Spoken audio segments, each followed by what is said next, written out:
Suscríbete a nuestro canal TVC Play y activa las notificaciones. Cualquier tos es sinónimo de COVID. Desde el inicio, junto a los expertos hemos insistido en cómo se deben hacer las cosas. Todos somos hondureños y todos merecemos el buen manejo de la pandemia. Ir a buscar al virus. Gracias, Señor Jesús, porque mi prueba ha salido negativa, Padre Santo. Con determinación, hemos impulsado y liderado las estrategias para enfrentar esta pandemia. Todo el pueblo, ¡Salva al pueblo! Y gracias a esa gran labor que Dios lo ha mandado a San Antonio de Flores, licenciado, le agradeceré hoy, mañana y siempre. Es la primera ocasión que nuestros vendedores tienen este gran beneficio. Y ahora nuestra contribución es hacer las cosas como se deben hacer. Es brigada histórica y una brigada de lujo. Se realizó el antígeno, doña Olga, ¿verdad? Y el resultado de ella está negativo. No hay mejor momento que una crisis como esta para sacar lo mejor de cada persona. El licenciado Melgar llamándome, alcalde, ¿cómo están? ¿Qué podemos hacer? Alcalde va a una brigada, alcalde tiene medicamentos, a ver cómo hacemos para conseguirle. Realmente mi respeto, mi cariño. Noticieros Hoy Mismo, un compromiso con Honduras. Esto es Lo Último en Noticias. Hola, ¿qué tal? Buenas noches. Bienvenidos a la edición estelar de Noticieros Hoy Mismo. Por Edgardo Melgar les saluda Aldo Romero. Lo último en noticias con Claudia Almendares desde Tribunales.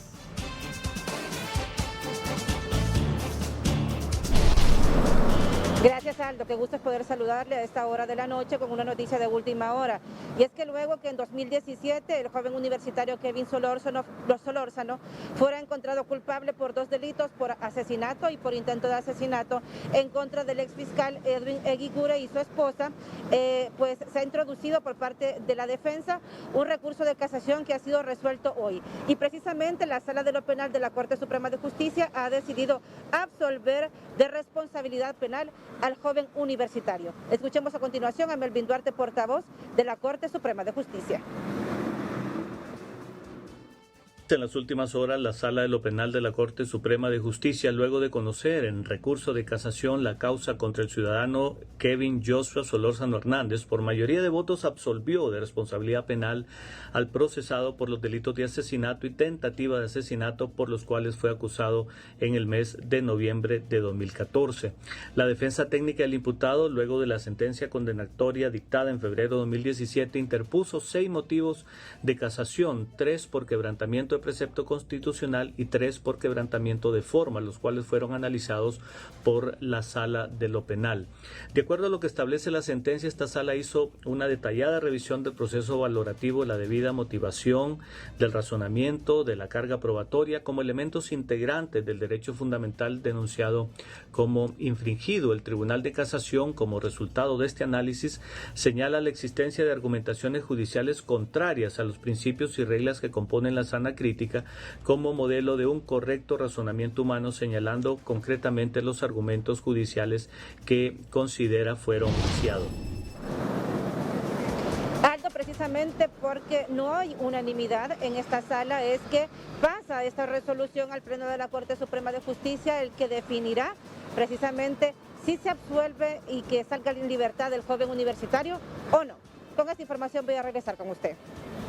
Gracias a Claudia Almendares. Ya volveremos con ella a Tribunales. Antes, un rápido resumen a nivel de diferentes sectores del país. En Santa Bárbara, Alexis Gutiérrez, buenas noches. Muy buenas noches, licenciado Aldo, un gusto saludarle. También saludamos a todos nuestros televidentes de Noticieros Hoy Mismo, edición estelar a nivel nacional. Quiero decirle pues que estamos en una tarde fresca aquí en Santa Bárbara, se aproxima una fuerte tormenta, licenciado, pero quiero comentarle que vecinos de la comunidad de Ceibita Sur, de esta ciudad de Santa Bárbara, pues no permitieron que salieran camiones cargados con madera, ya que supuestamente ellos están en contra de esto, ya que hay una familia reconocida en este sector que se ha apoderado de esa zona boscosa. Pero escuchamos a continuación aquí en Noticieros Hoy Mismo a uno de los vecinos de Ceibita Sur, Santa Bárbara. Claro, no lo vamos a permitir porque la verdad que ellos están actuando de una manera que no es correcta.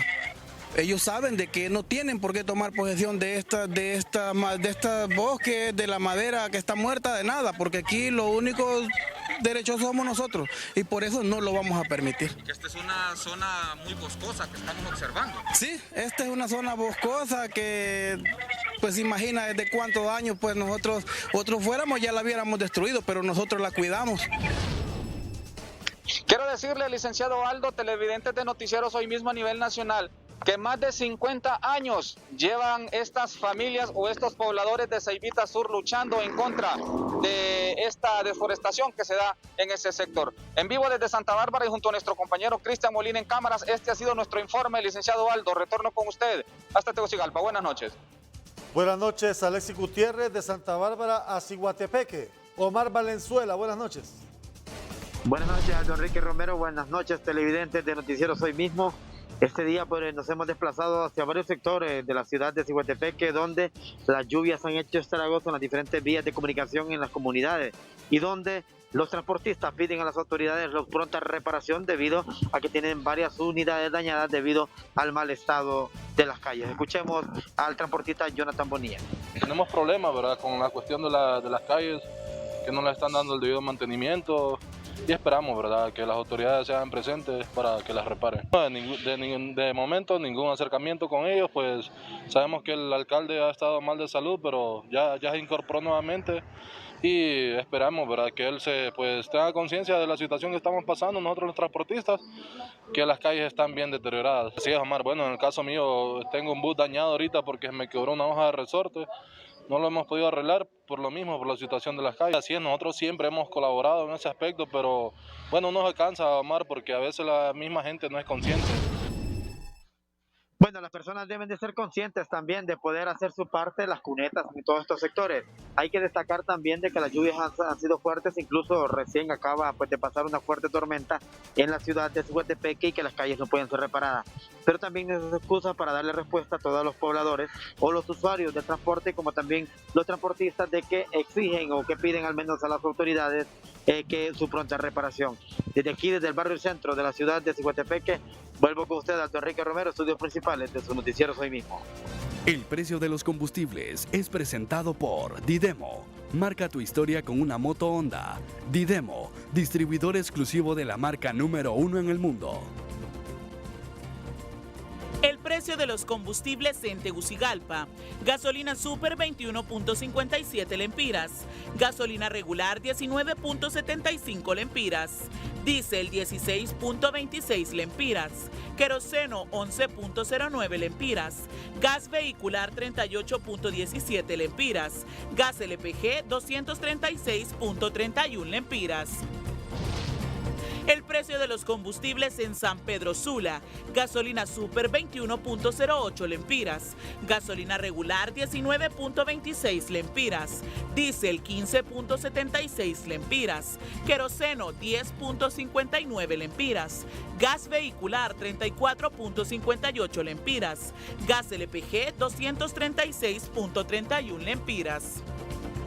El precio de los combustibles fue presentado por Didemo. Marca tu historia con una moto Honda. Didemo, distribuidor exclusivo de la marca número 1 en el mundo.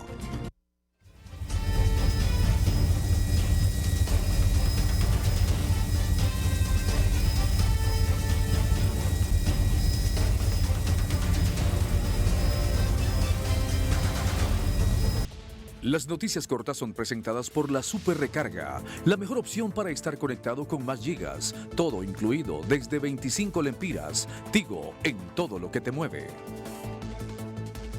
La Unidad Fiscal Especializada contra Redes de Corrupción, UFERCO, se notificó en las últimas horas de la resolución de la Corte de Apelaciones del Circuito Anticorrupción, que por unanimidad de votos confirmó el auto de formal procesamiento en contra de 7 funcionarios de gobierno involucrados en el caso denominado Corrupción sobre Ruedas. En el marco de la Operación Gedeón, la Fuerza Nacional Antimaras y Pandillas capturó a 2 miembros activos de la organización criminal Pandilla 18, quienes según las investigaciones eran los responsables del cobro de extorsión en varios sectores que se ubican entre las colonias Los Llanos en Tegucigalpa y Calpules en Comayagüela. Un supuesto pastor de la iglesia evangélica fue capturado hoy por la Policía Nacional. El hombre le decía a las incautas mujeres que oraría por ellas y luego procedía a violarlas y las amenazaba para que no lo delataran. Una mujer identificada como Melvi Zulema Cabrera Escoto, de 48 años de edad, fue capturada en el Aeropuerto Internacional de Toncontín con más de $30,000 adheridos a su cintura. Los hospitales capitalinos reportan el deceso de 3 personas sospechosas de la COVID-19 en las últimas 24 horas. De estas, 2 perecieron en el Hospital Escuela y una en el Hospital General San Felipe. Para Noticieros Hoy Mismo, Elvira Espinal.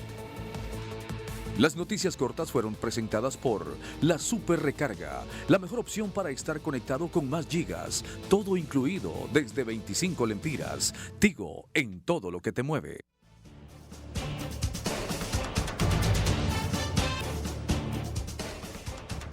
Vamos en este momento a Danlí, en El Paraíso, Kenia Cáceres. Muy buenas noches, Aldo. En Tegucigalpa les saludamos desde la ciudad de Las Colinas, Danlí. Y es que el Departamento de Epidemiología de la Región Sanitaria de Salud detalla que de los casos de COVID-19 en el Departamento del Paraíso se han visto afectados más de 200 casos en menores de edad, a los cuales se les ha estado dando el seguimiento a través de las diferentes unidades de salud y solo se reporta la muerte de un bebé de 4 meses por COVID-19. Escuchemos a la doctora Carminda Sosa. Sí tenemos ya registrado, ¿verdad?, que un total de 577 menores de 18 años se les ha realizado una prueba de COVID, un hisopado de COVID-19, resultando de estos 195 niños menores de 18 años han resultado positivos. Dentro de los menores de 5 años se han hecho 59 pruebas, dentro de los cuales 19 salieron positivos. Todo esto representa un 32 a 35%, casi siempre el mismo porcentaje que la población general.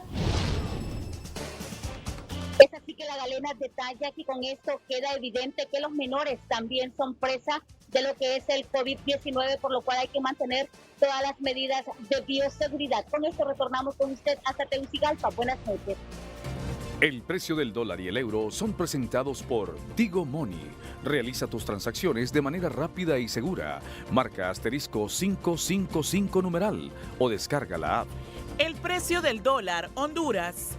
Compra 24.42 lempiras, venta 24.59 lempiras, Costa Rica 597 colones, Nicaragua 34.26 córdobas, Guatemala 7.57 quetzales, El Salvador $1, Panamá $1.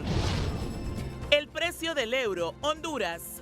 Compra 27.60 lempiras, venta 30.13 lempiras, Costa Rica 690.42 colones, Nicaragua 38.69 córdobas, Guatemala 8.10 quetzales, El Salvador $1.16, Panamá $1.16.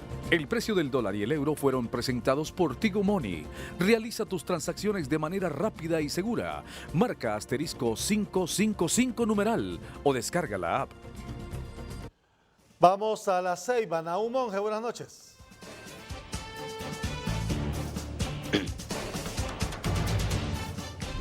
Muchísimas gracias. Buenas noches, Aldo, Enrique, televidentes de Noticieros Hoy Mismo. Y es que la Cámara de Comercio e Industria de Atlántida se prepara para realizar equipo o hacer equipo con las autoridades de salud para la contratación de personal médico, así como también la compra de insumos para hacerle frente a la emergencia por COVID-19.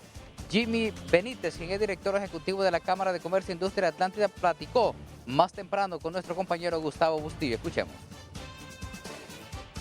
Vamos a hacer un acompañamiento pues administrativo para lo que es la contratación de recursos humanos y compras, ¿verdad?, y adquisiciones de insumos, medicamentos que se requieran para la atención del paciente en la sala de COVID-19 en el Hospital Atlántida. Eso pues a partir de este mes de octubre hasta el mes de diciembre. Son más de 10 millones, ¿verdad?, los que se van a estar gestionando, ¿verdad? Y pues se espera que de aquí a al mes de diciembre, pues, ¿verdad?, tengamos toda esa infraestructura, todo ese apoyo ya concreto. Con este presupuesto se espera abastecer mayormente el principal centro hospitalario que atiende a diferentes personas de la región atlántica del país, el Hospital Atlántida de esta localidad. Con este contacto, Aldo Enrique, regreso con usted a Tegucigalpa. Buenas noches.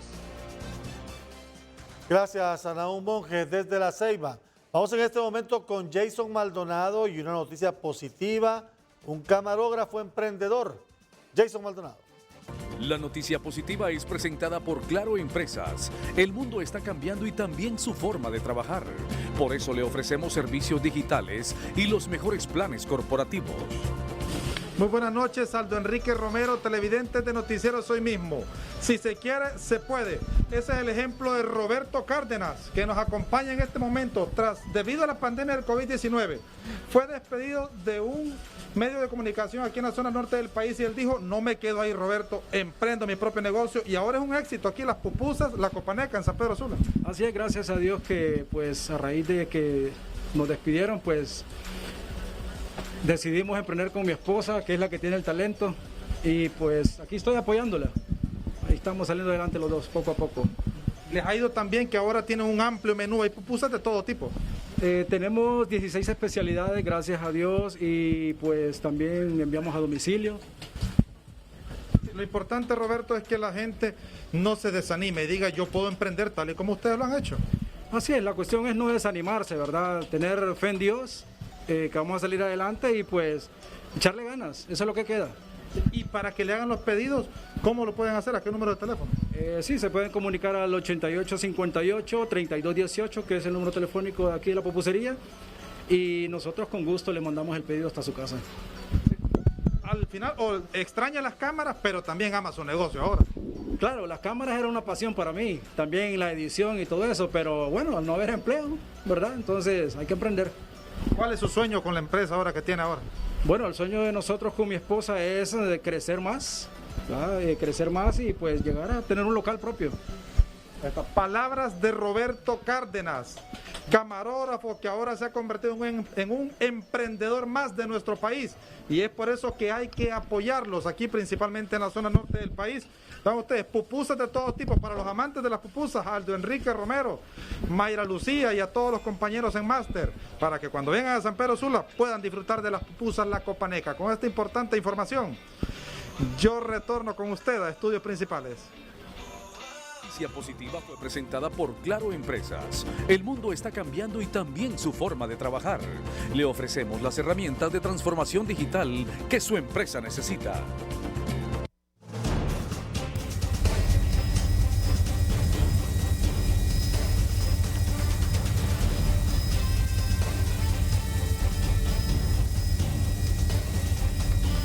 Es presentada por Camosa. Apoyemos lo nuestro, de las manos del agricultor a tu mesa. El amor de Emi Madrid a su padre es inmenso. Sabía que la vida de su progenitor estaba en riesgo al ser diagnosticado con diabetes. A esto se sumaba el sobrepeso, situación que la obligó a buscar la manera de cambiar el plan alimenticio de su familia, por lo que a través del internet ella aprendió a hacer pasteles y otros bocadillos sin azúcar que hoy ha dado buenos resultados. Yo quería complacerlo a él porque él es panero, ¿verdad? Le encanta comer café con pan, comer pan como sándwich. Entonces yo busqué una opción alternativa en internet y encontré estas opciones. Nunca imaginó que el plan de salvarle la vida a su padre también beneficiaría a otras personas. La calidad, el buen sabor, aun cuando es pan sin azúcar, han hecho de Morenitas un éxito rotundo que hoy comparte con su familia. Entonces él empezó a degustarle a sus compañeros de trabajo y ellos me decían, empezá a vender, y yo no, estoy muy joven, tengo pena. Y yo ponía muchas excusas y un día me puse a pensar y dije, ¿por qué no? Y así inició esto. Esta joven emprendedora de comida keto sigue innovando en el arte culinario dietético y espera expandir la venta de sus productos en todo el país. José Luis Herrera, Noticieros Hoy Mismo. Honduras Unida fue presentada por Camosa. Apoyemos lo nuestro, de las manos del agricultor a tu mesa. Y estos son titulares de informaciones que tendremos a partir de este momento en el noticiero. Los titulares son presentados por Ficosa. Ahorra con la cuenta Disfruta Más de Ficosa, la única cuenta de ahorros que te da la mejor tasa del mercado y acumula puntos. En las dos primeras acusaciones del Ministerio Público contra el exdirector de Inves H, Marco Bográn, este se defenderá en libertad. Esta persona debe responder por todos los hechos y circunstancias que ha investigado el Ministerio Público y debe ser nuevamente llevado a la justicia. Con deficiencias que presentan, los hospitales móviles serán trampas mortales, advierten algunos expertos. Si el aire acondicionado falla con los pacientes adentro y los médicos adentro, no tiene ventilación, no tiene ninguna posibilidad de ventilar, eso va a ser una trampa mortal para la isla. Próximo jueves iniciará operaciones Hospital Móvil en San Pedro Sula, con personal del Hospital Mario Catarino Rivas. La próxima semana ya debería estar operando el hospital. En este momento estamos haciendo los últimos ajustes, estamos sacando herramientas, materiales, ya no van a ver ustedes personal a partir de mañana. Después de estar casi 6 años en prisión, Sala de lo Penal absuelve de responsabilidad penal a Kevin Solórzano por la muerte del exfiscal Edwin Giovanni Eguigure. Consejo hondureño de la empresa privada exige recuperar al menos mitad del monto sobrevalorado en la compra de los hospitales móviles. No basta simplemente con ver a los funcionarios en la cárcel porque han cometido irregularidades que ya nosotros estamos señalando aquí en el presente informe. También queremos que ese dinero se devuelva. Advertencia de huracán en Estados Unidos ante llegada de Delta con categoría 3. Los titulares fueron presentados por Ficosa. Ahorra con la cuenta Disfruta Más de Ficosa, la única cuenta de ahorros que te da la mejor tasa del mercado y acumula puntos. Este es su noticiero Hoy Mismo con Edgardo Melgar.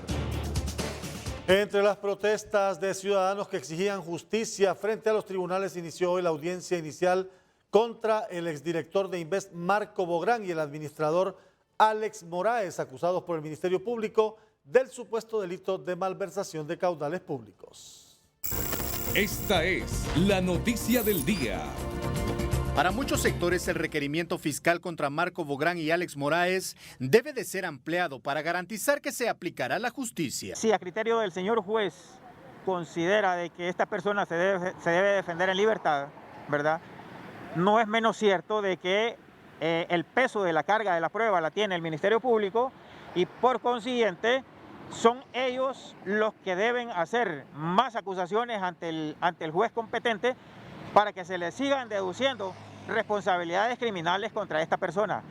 Esta persona debe responder por todos los hechos y circunstancias que ha investigado el Ministerio Público y debe ser nuevamente llevado a la justicia. Hasta los juzgados capitalinos llegaron líderes de los indignados y con pancarta en mano pidieron al Ministerio Público profundizar las investigaciones contra los imputados. Sí alabamos las acciones del Ministerio Público porque no podemos dejar de decir de que han hecho lo correcto hasta este momento, pero no es suficiente. Requerimientos más fuertes, de las líneas de investigación más fuertes y también sobre los intelectuales y los materiales de estos hechos. Otros expertos en derecho penal son del criterio que el ahora acusado Marco Bográn debe de colaborar con el Ministerio Público para avanzar en las investigaciones. Nosotros consideramos que van a venir más acusaciones en contra del actuar de los que fungieron como directivos administradores de Inves H y valoramos que el momento propicio de llegar a un acuerdo con el Ministerio Público para aclarar toda esta situación al pueblo hondureño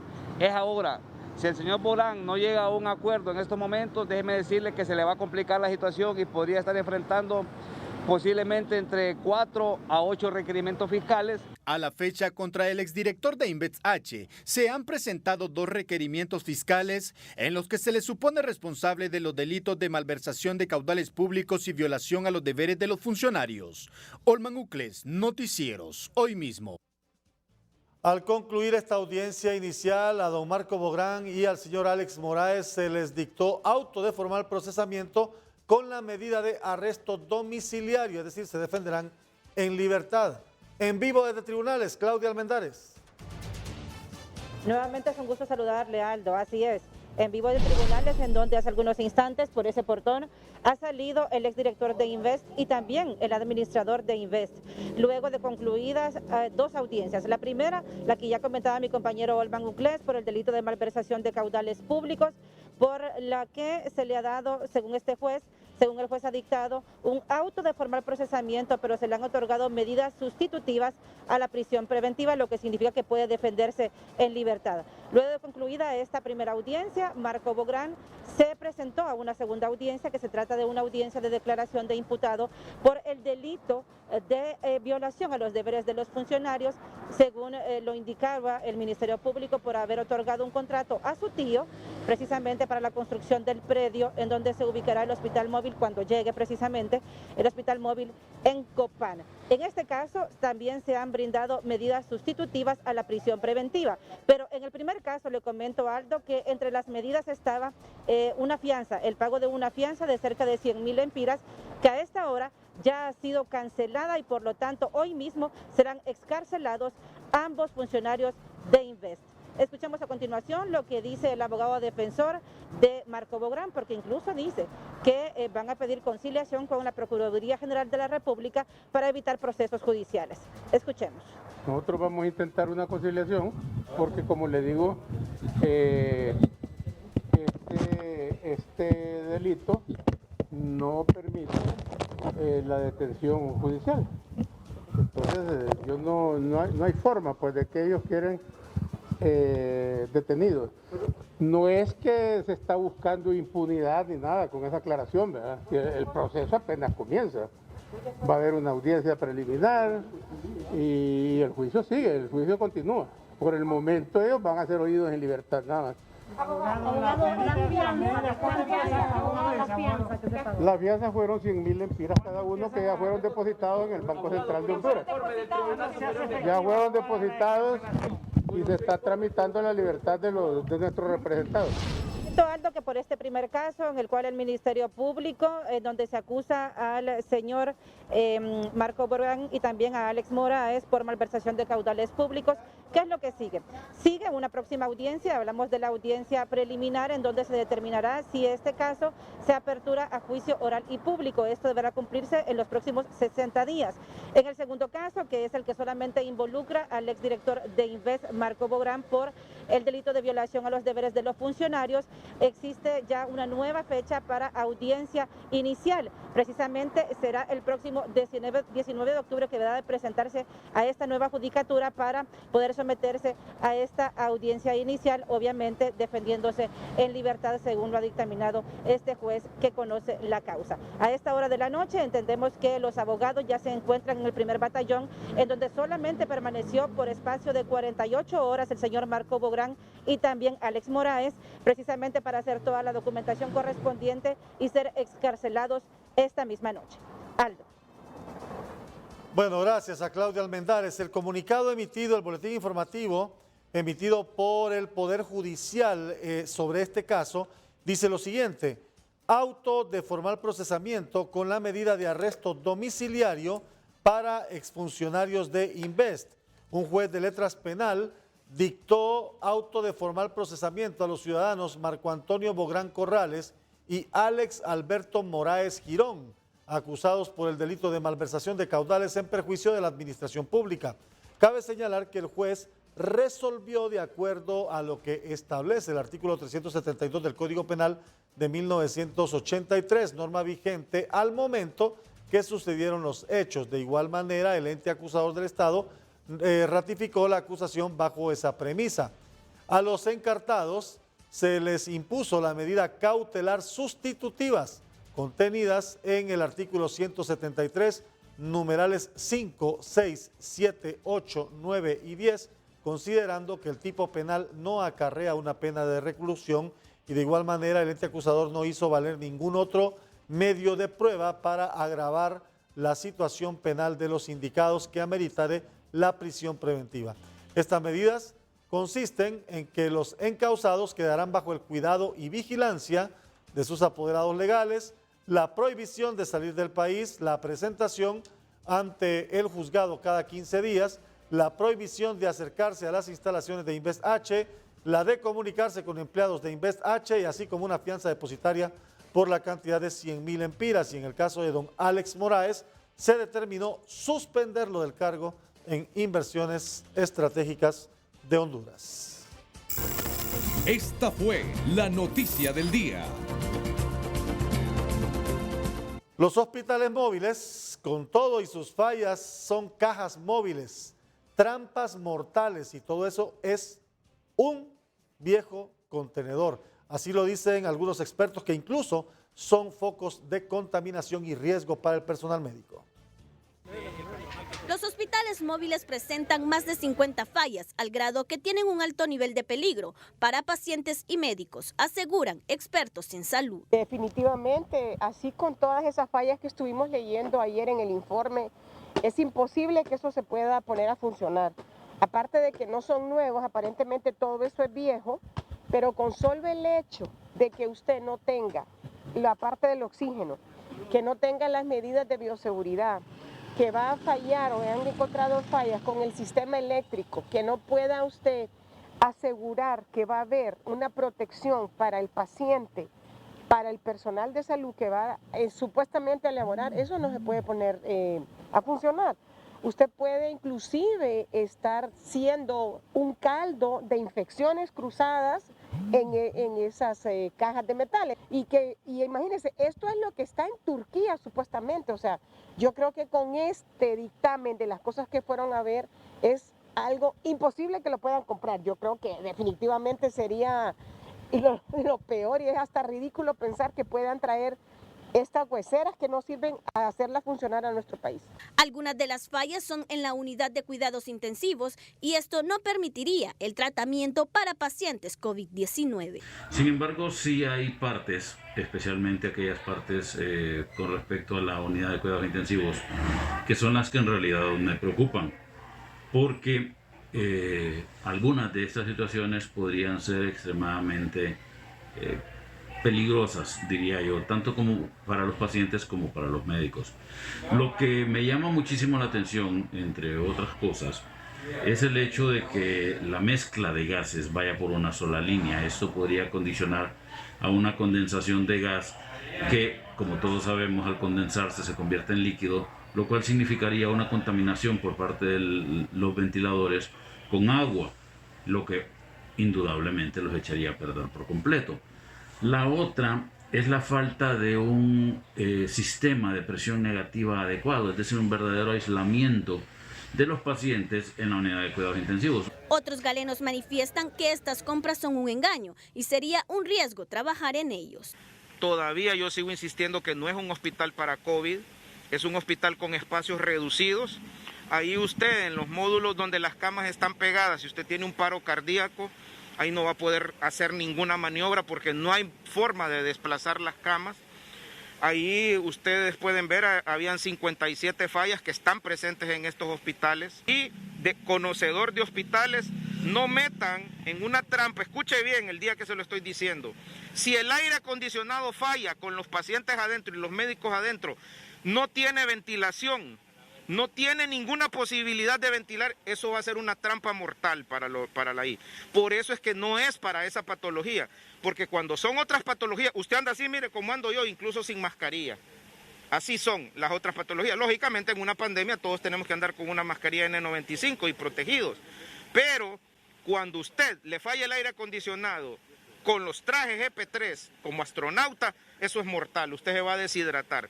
Por eso es que les digo que estos hospitales no son para estas patologías infecciosas. Los hospitales móviles es uno más de los actos de corrupción más grandes, con una serie de irregularidades, opina este analista. La triste historia de los hospitales móviles en Honduras es un capítulo más de la cadena de corrupción que ha caracterizado al gobierno actual.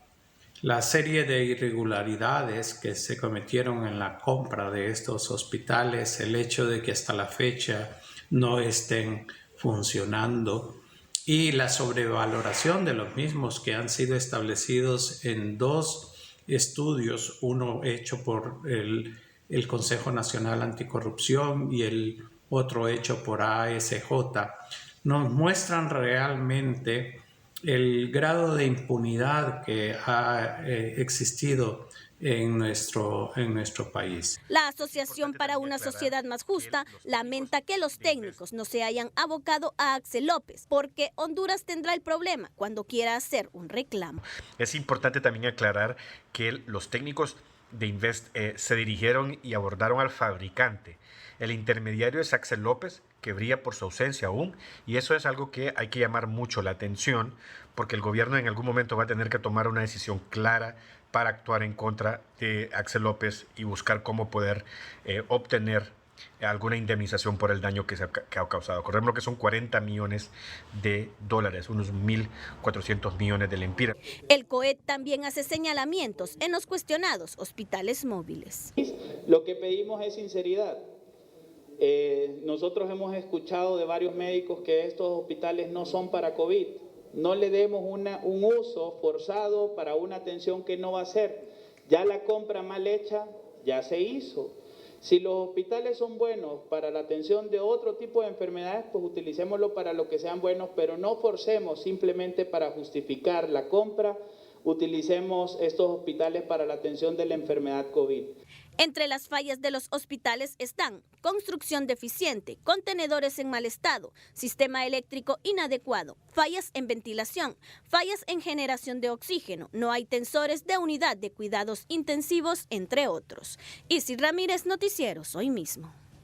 Y a pesar de que los expertos han dicho que estos no son hospitales para atender patologías de carácter infeccioso, la próxima semana el hospital móvil ubicado en San Pedro Sula, inmediaciones del Hospital Mario Catarino Rivas, comenzará a atender a pacientes graves de COVID-19, según anunciaron miembros de la Junta Interventora de Invest. De acuerdo a la planificación que nosotros hemos elaborado como equipo en el hospital, esperamos que aproximadamente ya el jueves de la próxima semana, si todas las pruebas que nosotros hacemos con los equipos salen de acuerdo a lo esperado, nosotros ya aproximadamente de jueves estaríamos habilitando lo que es nuestro nuevo módulo de atención COVID en el Hospital Mario Catarino Rivas. El proceso de entrega a la Secretaría de Salud inició hoy, afinando las últimas pruebas de todo el equipo dentro del hospital móvil y la capacitación al personal médico. Ya se terminaron las actividades de construcción y de instalación en él. En este momento ya estamos con el personal de CESAL empezando a hacer la entrega del inventario oficial. Ustedes saben que aquí hay un tema de bienes nacionales y en la próxima semana ya debería estar operando el hospital. En este momento estamos haciendo los últimos ajustes, estamos sacando herramientas, materiales, ya no van a ver ustedes personal a partir de mañana, ya no van a haber personal de construcción en el hospital y ya empieza el tema de empezar a capacitar a las personas, que las personas que van a estar asignadas al hospital lo empiecen a conocer y la próxima semana ya se deberían de estar trasladando los primeros pacientes al hospital. Este hospital móvil donde se atenderán a pacientes de COVID-19 será operado por personal del Hospital Mario Catarino Rivas. Pasará al hospital móvil lo que es todo nuestro personal para poder hacer la atención de nuestros pacientes. ¿No se contrató más personal entonces? Sí, se está contratando personal. Actualmente ya estamos en el proceso de selección. Estamos a través de lo que es Cruz Roja, nos va a hacer una selección de personal, que es nuestro gestor, para poder hacer la incorporación de personal. Para el doctor Carlos Umaña, en este hospital móvil en San Pedro Sula se deberían de atender otras patologías menos a pacientes de COVID-19. A pesar de que se lo entregue en ese hospital, todavía yo sigo insistiendo que no es un hospital para COVID, es un hospital con espacios reducidos. Ahí usted en los módulos donde las camas están pegadas, si usted tiene un paro cardíaco, ahí no va a poder hacer ninguna maniobra porque no hay forma de desplazar las camas. Ahí ustedes pueden ver, habían 57 fallas que están presentes en estos hospitales. La madrugada del lunes, los hospitales móviles de Choluteca y Santa Rosa de Copán estarían siendo descargados en Puerto Cortés. José Luis Herrera. La sección económica es presentada por Banco Atlántida, retiro sin tarjeta, la nueva forma de enviar dinero desde la computadora o el celular y retirar el efectivo sin tarjeta de débito. El Consejo Hondureño de la Empresa Privada advierte serios riesgos para el sistema financiero. Mantener una banca robusta y fuerte debe ser de interés prioritario para el país, afirma el director ejecutivo de COEP. Tenemos que velar porque se preserve intacta la capacidad de esos bancos para proteger los ahorros del sistema público, porque si no, nos puede ocurrir lo mismo que está ocurriendo en Banadesa, que dan préstamos y después se autorizan no pagos, ¿y a quién perjudican?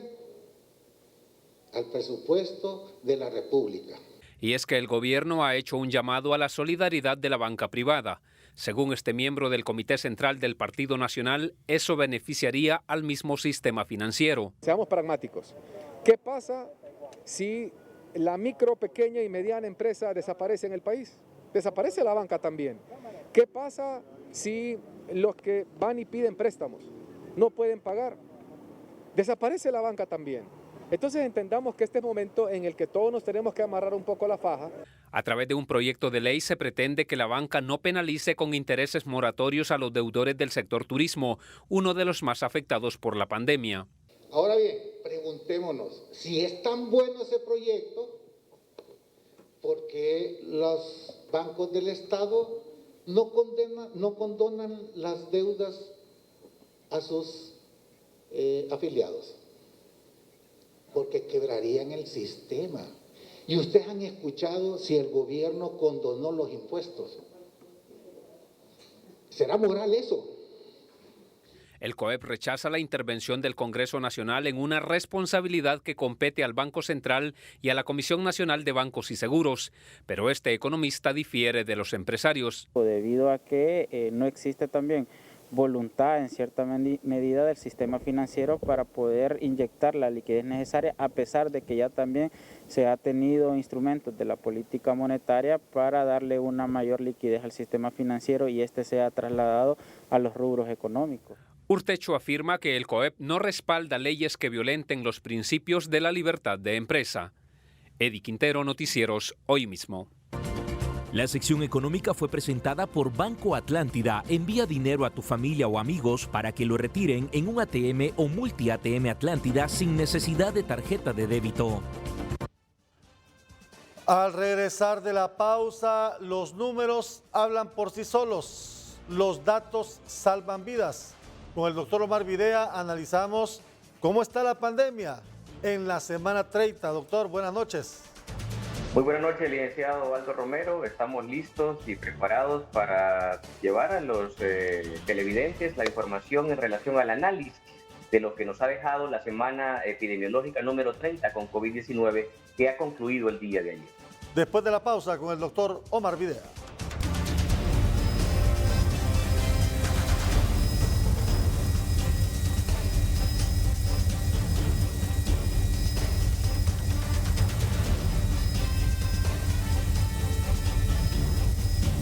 Súbase a la innovación, a la seguridad y a la tecnología. Súbase a Claro Cloud para que su empresa suba día a día con la infraestructura de la compañía con mayor alcance en Latinoamérica. Atención personalizada las 24 horas del día. Actualización constante de su información y siempre cerca de usted. Contrate nuestros servicios hoy llamando al 2205-4847. Hace 20 años, asumimos el reto de llevar a nuestros aeropuertos mucho más arriba y los transformamos, invirtiendo más de 1.650 millones de lempiras para hacerlos modernos y eficientes. Duplicamos la cantidad de aerolíneas manejadas y la capacidad de recibir viajeros, pasando de 1.100.000 a 2.400.000 al año. Somos Aeropuertos de Honduras y por siempre llevaremos en el corazón el orgullo de haber cumplido por lo alto. Detrás de cada personal de salud hay un ser humano con sueños, miedos y una familia que los espera. La única diferencia es que ellos decidieron arriesgar sus vidas para salvar la nuestra. Gracias por todo el trabajo y sacrificio durante esta emergencia. A pesar de las dificultades y de los temores, el personal de salud merece nuestro respeto y gratitud. En Autorepuestos tenemos todo lo que necesitas. los productos de la mejor calidad en el mercado, con garantía de fábrica ofreciéndote las mejores marcas. Contamos con diferentes marcas 100% originales: Kendall, Toto y Excite, Gabriel, 3-5, solidariamente siempre con los precios más bajos, con más de 30 años de trayectoria. Comunícate a nuestro AR Call Center y te lo llevamos donde te encuentres. Visita nuestra tienda online número 21, www.autorepuestos.hn. Autorepuestos, mejores marcas, mejores precios. La Asociación Hondureña al Rescate de los Valores y la Moral, Valmoral, presenta El Valor del Mes. El valor de la innovación nos ayuda a usar todas nuestras capacidades para solucionar problemas, generar ideas originales y producir mejoras. Toda persona puede y debe ser innovadora. No es sencillo, requiere esfuerzo y salir de las viejas maneras de pensar para encontrar los senderos del éxito. Valmoral, el principio de muchas cosas buenas, forma parte de ellas.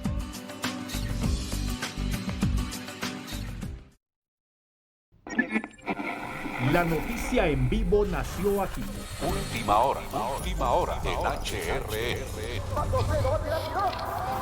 La pasión del fútbol también nació aquí. Más de 8 décadas siendo la voz de Honduras. Nosotros seguimos evolucionando. Te presentamos la app HRN, una plataforma que cambiará tu experiencia de escuchar las noticias de manera inmediata. Escúchanos cuando quieras, como quieras, donde quiera que estés. Descarga la app ingresando al App Store, Play Store o App Gallery. HRN, la voz de Honduras. Como cada semana desde el inicio de la pandemia, Edgardo Melgar y el doctor Omar Videa han venido evaluando semana a semana, monitoreando la incidencia de la pandemia en el país.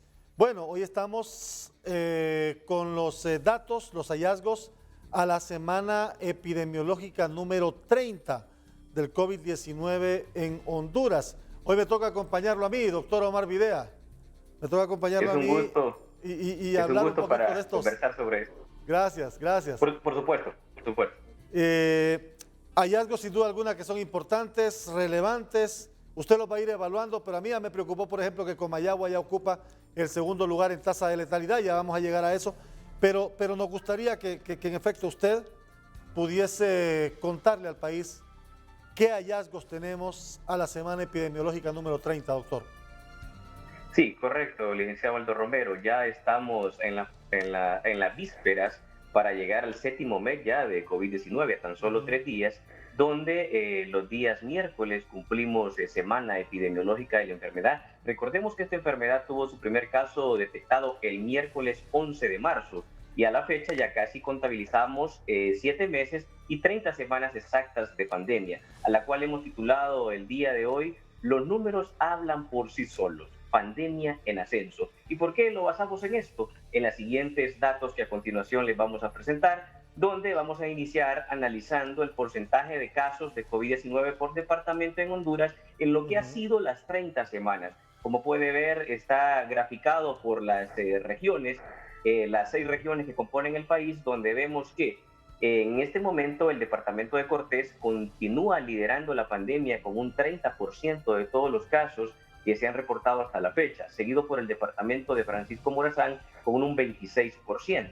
Luego lo sigue en el tercer lugar el departamento de Atlántida, que acumula el 7%, seguido por los departamentos de Lloro con un 4% y Colón con un 5%. Estos 5 departamentos han estado por alrededor de las últimas 25 semanas en ese mismo orden, y vemos crecimientos que llama poderosamente la atención. El ascenso, por ejemplo, que ha tenido el departamento de Olancho, que hoy lo ubicamos en la posición número 9, cuando había estado en la posición número 13 en la última semana. Eso producto del incremento de los casos que ha existido en la última semana, como lo vamos a revisar en las siguientes imágenes. Es importante mencionar acá que cuando hacemos las valoraciones, porque nos gusta ejemplificar de cómo ha sido el comportamiento de las 30 semanas.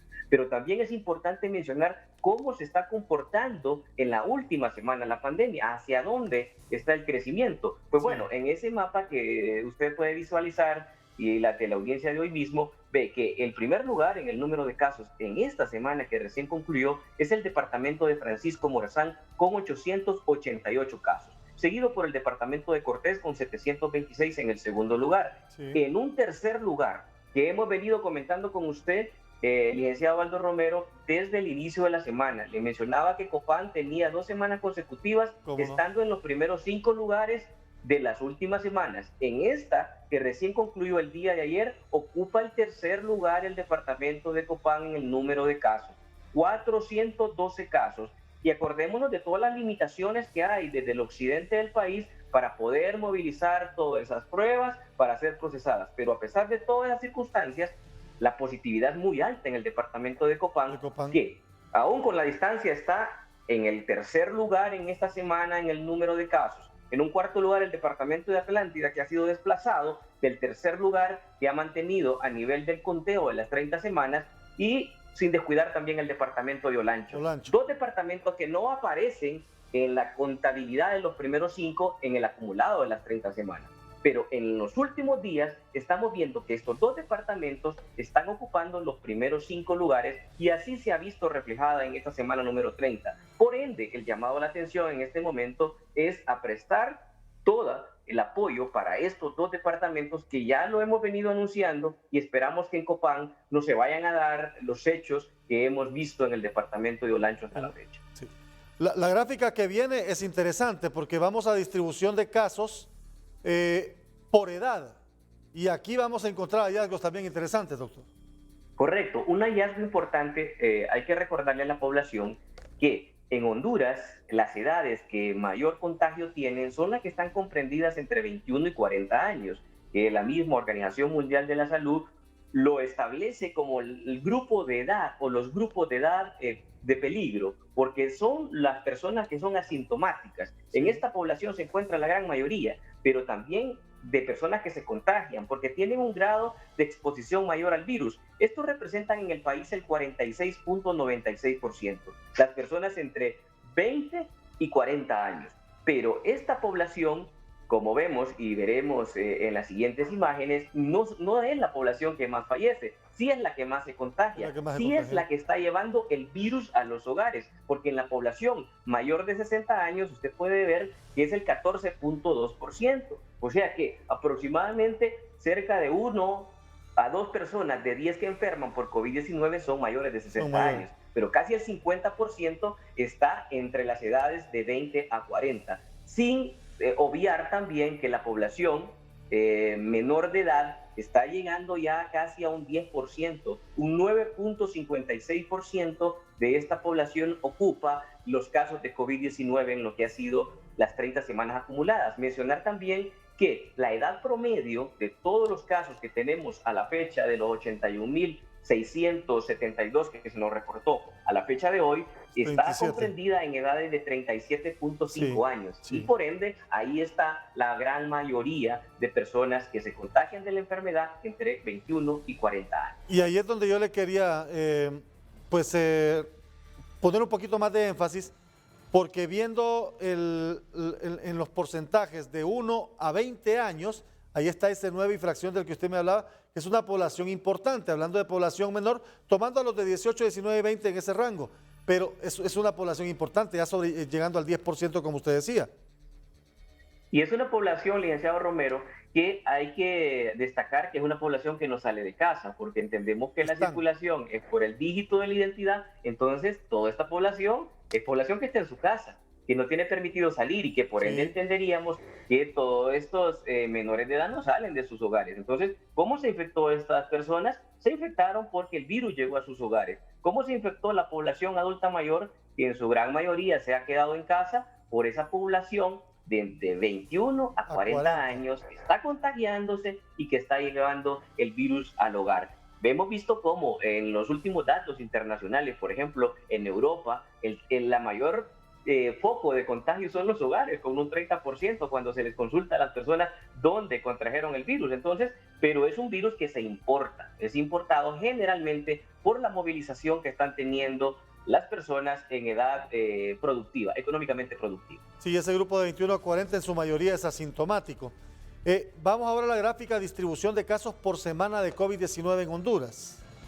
Esa gráfica es muy importante porque en esta vemos marcado cómo ha sido la evolución y el número de casos que se ha reportado semana tras semana. Entonces vamos a hacer una comparación con la semana 29, o sea, la semana pasada. Habíamos cerrado con 4.225 casos. Habíamos tenido un incremento del 40% en relación a la semana anterior, que había reportado 3.015 casos. A la fecha, nosotros hemos cerrado la semana con un ligero aumento de 35 casos en comparación a la semana anterior. 4.260 casos es el número que se nos reporta, que significa un incremento del 0.8%. Es un incremento bajo, pudiésemos llamar, en comparación a la semana anterior, pero mucho ojo. La semana anterior había sido de las 8 semanas con el mayor número de casos de las 30. Y ha sido desplazada por esta última semana. Entonces, si nosotros sumamos las 30 semanas, la posición 7 está ocupada por esta última semana, si sacamos los porcentajes. Recordemos que la mayor cantidad de casos que se reportaron fue cuando se procesaron 14.000 muestras en una semana. Y eso nos reportó los 6.066 casos que existieron en la semana número 19 y que después de eso no volvimos a tener un número de pruebas superior a los 10.000. Entonces, en esta relación, como la positividad también ha mostrado ascenso, es que vemos que prácticamente con el mismo número de pruebas seguimos teniendo un ascenso y ya se ve en 2 semanas consecutivas cómo la pandemia va en incremento. A diferencia de lo que habíamos visto en 2-3 semanas anteriores, cuando los datos no superaban los 4.000 casos. Entonces, el llamado a la población a no confiarse, porque las estadísticas le están marcando en esa gráfica cómo esta última semana está dentro de las primeras 7 con mayor número de casos. A pesar de que esta última semana las pruebas no han sido, hemos tenido dos días, creo que andamos abajo de 1.000. Sí, hemos tenido una cantidad baja, incrementó en 500 pruebas, pero lo que pasa, licenciado Romero, como lo vamos a ver más adelante, es que en esta semana, vamos a adelantarnos a ese dato, es que en esta semana se tuvo el día de mayor positividad en el procesamiento de pruebas. Tuvimos un 68% en un día, 68% de positividad. Entonces, como no se está haciendo la suficiente cantidad de pruebas, que eso todos lo compartimos, que es necesario incrementarlas, entonces la positividad aumenta, porque hay mucho más personas que están contagiadas. Entonces, como no se identifican, el virus sigue en una propagación acelerada de diseminación de persona a persona. Ya vamos a ver cómo se comporta también el virus en Cortés y Francisco Morazán, que son como los más visibles, pero miramos y evaluamos rápidamente primero la distribución acumulada por semana. Estamos ya en 80 y fracción, vamos a ver. En 81.672 con los datos reportados el día de hoy. El de hoy, sí. Con la semana anterior se cerró, ¿verdad? La semana número 30, recordemos que hoy ha iniciado la semana número 31 con COVID-19. Entonces se había cerrado la semana número 30 con 81.160 casos acumulados. En este momento tenemos 81.672 con los datos reportados hace algunos minutos por SINAGER. Y como vemos, es una curva que va en ascenso, y en ascenso se va a dar por la sumatoria, pero eso no es tanto lo que hay que destacar, sino que sigue siendo vertical, sigue siendo hacia arriba. No se ve que esa curva tiende a tener algún aplanamiento o posición horizontal. De lo contrario, va en pleno crecimiento, y eso es la tendencia que nos está marcando, pero con una distribución que, como lo veíamos en las primeras gráficas, es una distribución prácticamente equitativa, donde el número de casos se reparte ya no solamente en 2 departamentos como Francisco Morazán y Cortés, sino que se está teniendo una distribución con otros departamentos donde estamos viendo que la pandemia igual sigue creciendo, como los departamentos de Lloro, Atlántida, Colón, Olancho y Copán, principalmente, donde se está distribuyendo más del 80% de los casos. Y así estamos en el acumulado semana tras semana con el COVID-19. Ahora miramos los departamentos de Francisco Morazán y Cortés y aquí vamos a encontrar una situación bien particular, que después de llegar al pico, al que se mira como el pico más alto, la incidencia no bajó del todo, es decir, llegó a un momento en que se mantiene y por rato sube y se vuelve a mantener.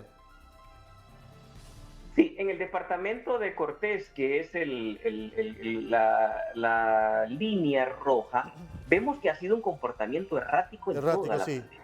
Muy errático, ha habido un comportamiento muy diferente en la línea azul, que ha sido Francisco Morazán. Lastimosamente Cortés ha tenido ese comportamiento también por todas las dificultades que ellos han evidenciado para poder tener diagnósticos tempranos a través del procesamiento de las pruebas de PCR. Entonces, cuando ellos reducen el número de pruebas procesadas, entonces cae esa positividad, cae ese porcentaje de detección, pero que luego nuevamente incorpora un número mayor de pruebas procesadas que se vuelve a incrementar. Por eso no se ve una sostenibilidad en la pandemia en el departamento de Cortés. De hecho, en esta semana se procesaron menos pruebas del departamento de Cortés y lo que nos está arrojando este dato es un descenso de un 31%. Pero así había ocurrido hace 2 semanas y la semana anterior tuvieron un crecimiento. Entonces es muy difícil de poder tener una perspectiva más real en el comportamiento en estos departamentos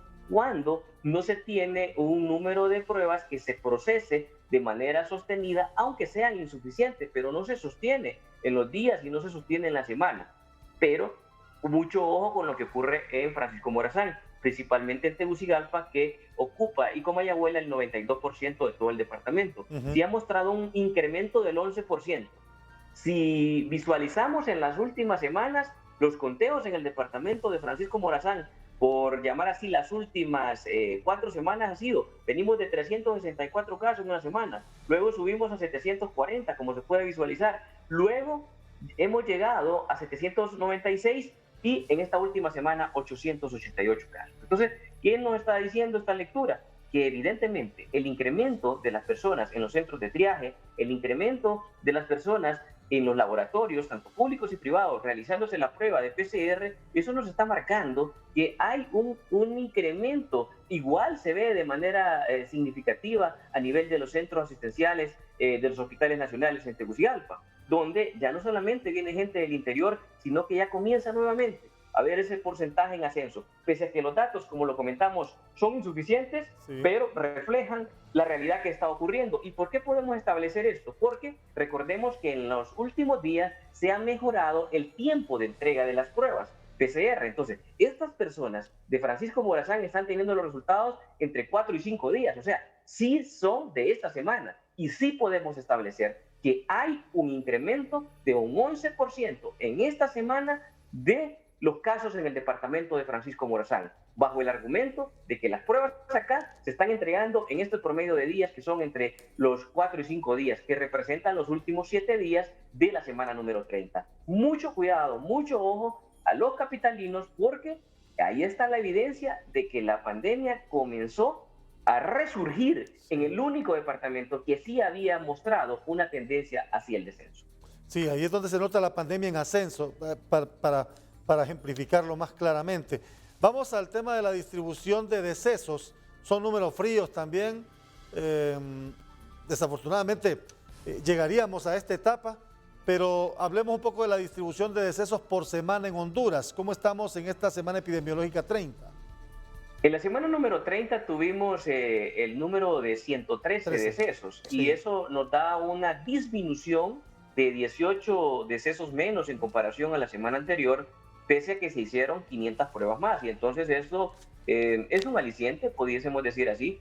Recuerde que han habido intervenciones, tanto en el departamento de Islas de la Bahía, que en las últimas semanas, de hecho, es una muy buena noticia, ya lo veremos en el mapa reflejado de decesos por semana, donde no se reportan descensos en Islas de la Bahía en los últimos 7 días. Creo que son noticias a destacar. Cuando se interviene, lastimosamente, las intervenciones, cuando se dan de manera tardía, se pagan con vidas. Sabemos que en las semanas anteriores el departamento de Islas de la Bahía reportó varios decesos.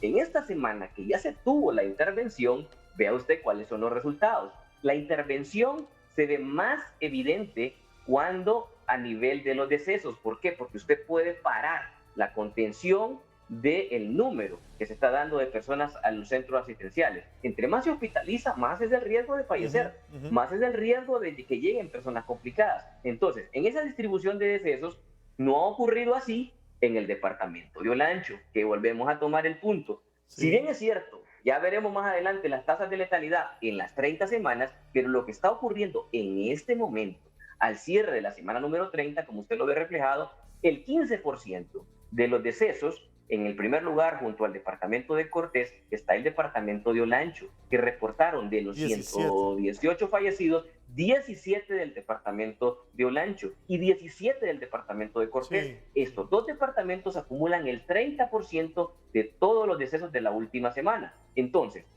la intervención, lastimosamente tardía, va a cobrar vidas. Se van a disminuir, efectivamente, si las acciones corresponden a aliviar de manera inmediata el control de la pandemia, y básicamente cuando hay muchos fallecidos en un departamento, lo que uno espera es que se fortalezcan los centros de atención, el centro hospitalario donde se están captando los pacientes complicados. Entonces, bajo esa premisa, todavía el departamento de Olancho está trabajando sobre una contención primaria, y una contención secundaria es la que se da a nivel de los centros de estabilización y a nivel hospitalaria. Esa contención todavía a la semana número 30 y con 3-4 días de intervención no se ha visto. Y se ve reflejado en ese mapa, porque los decesos no se reducen. Esperaríamos en la próxima semana que los decesos disminuyan, mas no así los casos, porque el periodo de incubación de este virus es de 14 días. Entonces, las intervenciones que se hagan hoy será para ver resultado en 2 semanas. Y eso es lo que va a ocurrir y está viéndose reflejado en el departamento de Islas de la Bahía, donde vemos que los decesos disminuyen producto de la intervención, más no así los casos que se verán yendo en disminución, reflejados para los próximos días. El departamento de Olancho nos sigue dando esa alarma para brindar la atención oportuna a nivel de la atención primaria, secundaria, a este nivel de atención con centros de estabilización y el área hospitalaria. Sí, y la meta debe ser controlar la letalidad, porque los casos, como usted dice, seguirán apareciendo, pero debe hacerse incidencia, intervención para controlar el tema de la letalidad que se mantiene alta. Luego vamos a los porcentajes según rango de edad, los porcentajes de deceso según rango de edad, creo que es la gráfica que viene. Correcto, eso es cómo se distribuye, el licenciado Aldo Romero, cómo se distribuye las edades de los fallecidos.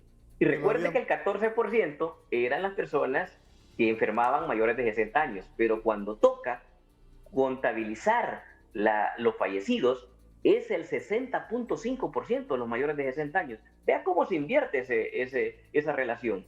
14% son los mayores de 60 años que se enferman, pero cuando toca contar los fallecidos, los que llevamos acumulados, los 2.477 fallecidos al día de hoy, vemos que el 60.5% de los que fallecen en el país tienen más de 60 años. Sí. Y los que están entre 41 y 60 años es el 30.6%. Sí, ¿qué significa esto? El 91.1% de las personas que fallecen en Honduras son mayores de 40 años. Sí, el 91.1% son personas que superan esa edad.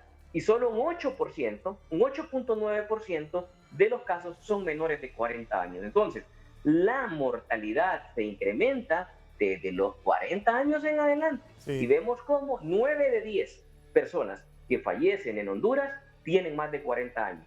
Pero son todavía jóvenes, son personas todavía activas. Pero ¿cómo se va incrementando ese porcentaje de los 40 años en adelante? Sí, eso le iba a aportar yo, que esa tabla de 51 a 60 es bastante alta, y si usted la suma con los de 41 a 59, eso hace ya una población de casi el 70%, perdón, de 40 a 80 años.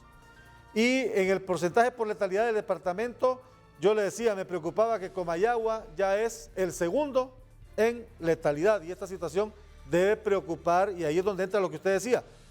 ni modo, hemos estado tapando un bache y se abre un bache tapando otro, pero tiene que llegar un momento en que la intervención sea integral, general, para que no lleguemos a esos niveles. Mire que con Comayagua la situación ya preocupa.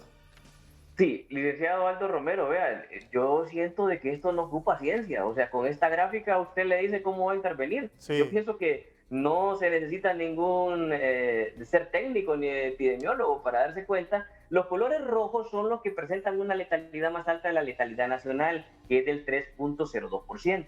Y en eso encontramos 9 departamentos. La mitad de los departamentos en este momento que tienen la letalidad más alta que la nacional. Y como usted lo menciona, Olancho, Comayagua y Copán. Y sabe que desde el 2 de agosto, en el programa 3030, estos 3 departamentos solo se han rotado de posición. Siguen teniendo las letalidades más altas. Entonces tenemos que analizar qué está pasando en estos departamentos. Porque si bien es cierto, han sido 2 meses que han tenido esos porcentajes, pero le llegó el turno al departamento del Ancho donde se comenzó a desbordar. Pero estos son anuncios, o sea, revisar con esta tabla usted diría, bueno, mis prioridades, ¿verdad? Hay que cubrir todo el país y las necesidades en la atención. Pero donde más están muriendo las personas en relación al número de casos que están teniendo son en estos primeros 9 departamentos. Y vea que ahí no aparece Francisco Morazán, no, pese a que es el segundo con mayor caso. Y vea que son otros los departamentos, y el departamento de Cortés, que es el departamento con el mayor número de casos, que es el 30%, está ubicado en la posición número 7. Y atrás de él, o sea, delante de él, hay 6 departamentos que, aunque no ocupan los 2 primeros lugares, sí las personas en relación casos con fallecidos están en esos primeros lugares, y por ende es la dificultad que tienen estos departamentos para tener el acceso a la atención primaria, a la atención secundaria. Entonces este fortalecimiento de esta población es básica, porque si no va a empezar usted a ver cómo fortalece los hospitales. En estos departamentos, en estos 9 departamentos que aparecen en color rojo, se puede hacer una intervención primaria porque no se han desbordado, pero ya está el aviso. O sea, esa gráfica creo yo que nos debe de poner en contexto en relación a datos oficiales que nos dicen, mucho ojo, esos 9 departamentos superan la letalidad nacional. Sí, 5.24 tiene Comayagua, 5.62 tiene Olancho, están casi, y la preocupación también, Copán y La Empira van creciendo de manera alarmante. Finalmente, doctor, vamos al porcentaje de positividad de pruebas, que esta es la de siempre, la realidad de siempre, pocas pruebas, alta positividad, y en la medida que aparecen más pruebas, más positividad. Correcto, y eso se vio ahora, ¿verdad? 9.403 pruebas se hicieron durante toda la semana, que representó los 4.260 casos de la semana número 30, con una positividad del 45%. Sí. Tenemos una positividad altísima. Superamos y duplicamos a todos los países de Centroamérica en la positividad, eso es una realidad. ¿Sabe que Panamá tiene el 17%? El Salvador tiene el 22%. O sea, Costa Rica tiene el 18%, o sea, nosotros duplicamos la positividad de los países centroamericanos. El mismo Guatemala, que tiene más casos que nosotros, no tiene la positividad que nosotros tenemos. Y eso tiene una sencilla explicación. No hay pruebas, entonces no es que el 50%, y eso es lo que impresiona. Si usted ve esto, dice el 45% de los hondureños tienen COVID-19 o han salido positivos, y no es así. Lo que pasa es que a los que se les hace test son a las personas sintomáticas. Son a las personas que definitivamente la probabilidad de que salgan positivos es de un 50% en el país. Vea que, como le comentaba al inicio, es que hubo un día que fue el día miércoles, precisamente el día 67. De ayer, donde 67%. Sí, o sea que casi 7 de 10 que se procesaron las pruebas el día de ayer salieron positivas.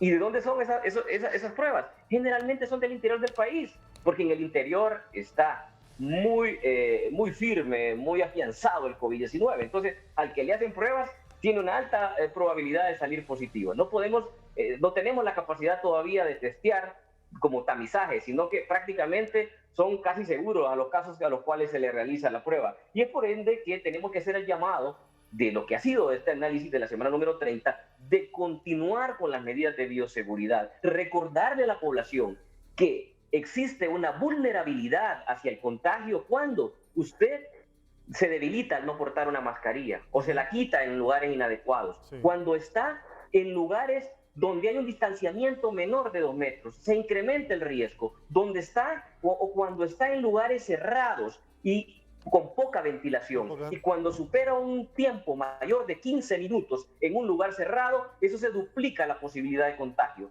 Conozcamos cuáles son los factores de riesgo para el contagio y evitémoslo tomando las medidas de bioseguridad en cuenta, debido a que lastimosamente se anuncia que continúan las reaperturas, se anuncia el sumar un dígito más, circulación que sin duda alguna va a traer sus consecuencias, porque el incremento de personas deambulando incrementa el porcentaje de exposición y lógicamente tenemos que afianzar, reforzar las medidas de bioseguridad, porque tenemos que estar claros. En este momento es la única alternativa. No esperemos vacunas, las vacunas se esperan para el segundo trimestre del 2021. En este momento, olvidémonos de la vacuna, que todavía resta al menos 6 meses para tenerla. Solo las medidas de bioseguridad pueden evitar que nos contagiemos.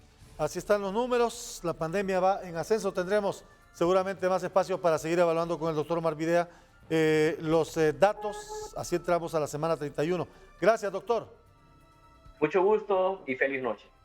El doctor Omar Videa, bueno, hallazgos relevantes, impactantes, importantes a tener en cuenta, el seguimiento que hacemos aquí en Noticieros Hoy Mismo y esta alianza científica que encabezan Edgardo Melgar y el doctor Omar Videa. Aquí concluimos con las noticias. Gracias por su sintonía. Mañana, 7 de la mañana, Hoy Mismo, primera edición. Y usted siga informando en nuestras redes sociales.